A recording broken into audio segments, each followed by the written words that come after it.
Hello everyone, welcome back to my channel. आज म तपाईहरुसित chicken सीख कबाबको रेसिपी शेयर गर्न लागिरहेको छु। So let's start.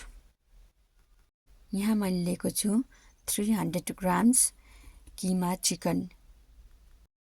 यो किमा चाहिँ मैले मिक्सी ग्राइन्डरमा चाहिँ ग्राइन्ड गरेको हो। अब यसमा एड गर्नुपर्छ अलिकति हर्दी, कश्मीरी लाल मिर्च सानो चम्चीको 1 चम्ची, जीरा पाउडर हाफ टेबल स्पून, धनिया powder half table spoon, black paper half table spoon, मरिच आधी चम्ची, चिली फ्लेक्स 1 चम्ची, नुन स्वाद अनुसार, अदुवाको पेस्ट 1 चम्ची, लसुनको पेस्ट 1 चम्ची, vegetable oil 1 tablespoon, oregano 1 tablespoon, मैदा 1 चम्ची, प्याज 2 चम्ची मसिनो काटेको, धनियाको पत्ता चप्ड गरेको 2 चम्ची। अब यो सबै इन्ग्रेडियन्ट्सलाई चाहिँ मज्जाले मिक्स गर्नुपर्छ। यो चिकन सीख कबाब बनाउन चाहिँ एकदम सजिलो छ, एकदम डिलिशियस बनिन्छ। अब यसमा एड गर्दैछु 1 टेबलस्पुन बेसन। हालेर फेरि एकपल्ट मज्जाले मिक्स गर्नुपर्छ।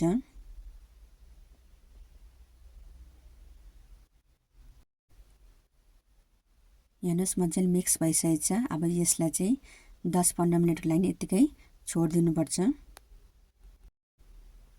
अब हेर्नुस् 10-15 मिनेट भइसकेको छ। अब हामी बनाउन स्टार्ट गर्छौं। मैले एउटा स्टिक लिएको छु। स्टिकमा सबभन्दा पहिला चाहिँ हामीले ओइल लगाउनु पर्छ। ओइल लगाइसकेपछि चाहिँ हामीले यसरी बनाउनु पर्छ।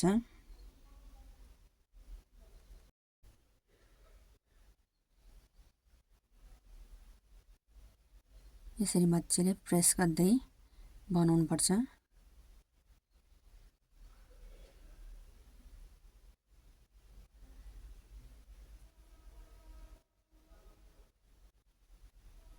हेर्नुस् यस्तो प्रकारले बनाउनु पर्छ।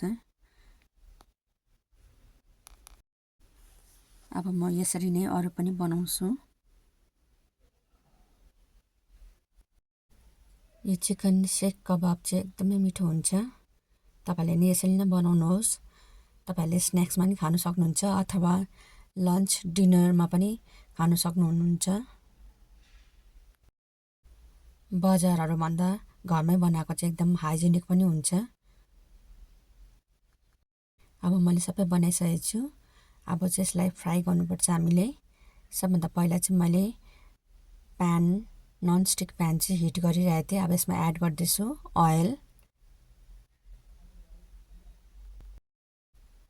तेललाई चाहिँ मज्जाले तताउनु पर्छ पहिला।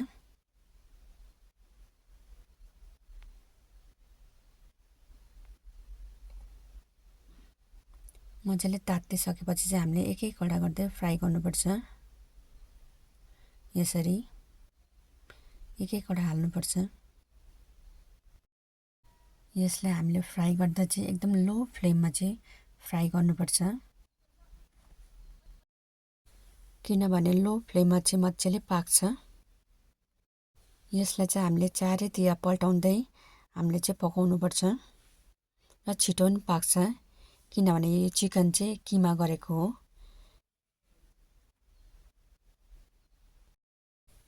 अब म चिम्टाको सहायताले चाहिँ पल्टाउँछु एक-एकवटा गर्दै।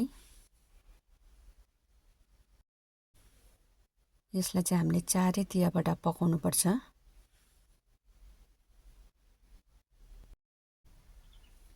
तपाईहरुले यसरी बनाए चाहिँ आफ्नो नानीहरुलाई आफ्नो गेस्टहरूलाई सर्भ गर्न सक्नुहुन्छ। यो एकदमै डिलिसियस बनिन्छ, साह्रै मिठो हुन्छ खानुमा। हेर्नुहोस् मजाले चारैतिरबाट पाकिसकेको छ। अब यसलाई चाहिँ म निकाल्छु बाहिर एउटा प्लेटमा।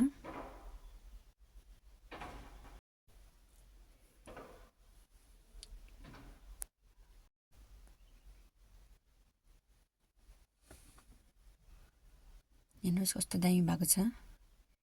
यो देखेर चाहिँ तपाईँहरूको मुखमा पनि पानी आयो होला है।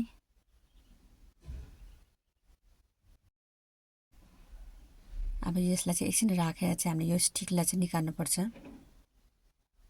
हेर्नुहोस् यसरी चाल पाउँछ भित्रसम्म मजाले पाक्यो भने, किनभने एउटा पनि लागेको छैन स्टिकमा।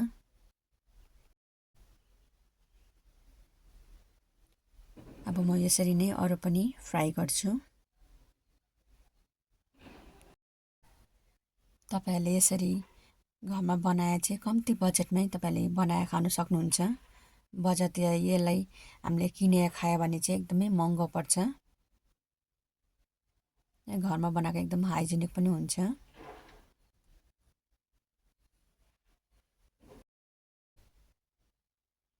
हेर्नुहोस् यो पनि मजाले पाकिसकेको छ। अब यसलाई पनि बाहिर निकाल्दैछु। अब म प्लेटिङ गर्दैछु। यहाँ अलिकति सलाद राखेर मैले यहाँ अनियन राखेको छु, अन्त ग्रीन चिल्ली। तपाईहरुले यसलाई सस अथवा ग्रीन चटनीसँग लिनु सक्नुहुन्छ। अब चाहिँ रेडी छ सर्भ गर्नुको लागि। अब चाहिँ म तपाईहरुलाई देखाउने छु। हेर्नुस् कस्तो भएको छ भनेर। भित्रसम्म मजाले पाकेको छ, एकदमै डिलिसियस बनेको छ। यदि तपाईहरुलाई यो रेसिपी मन पर्यो भने प्लिज लाइक, कमेन्ट, शेयर अन्त सब्स्क्राइब गरिदिनुहोस्।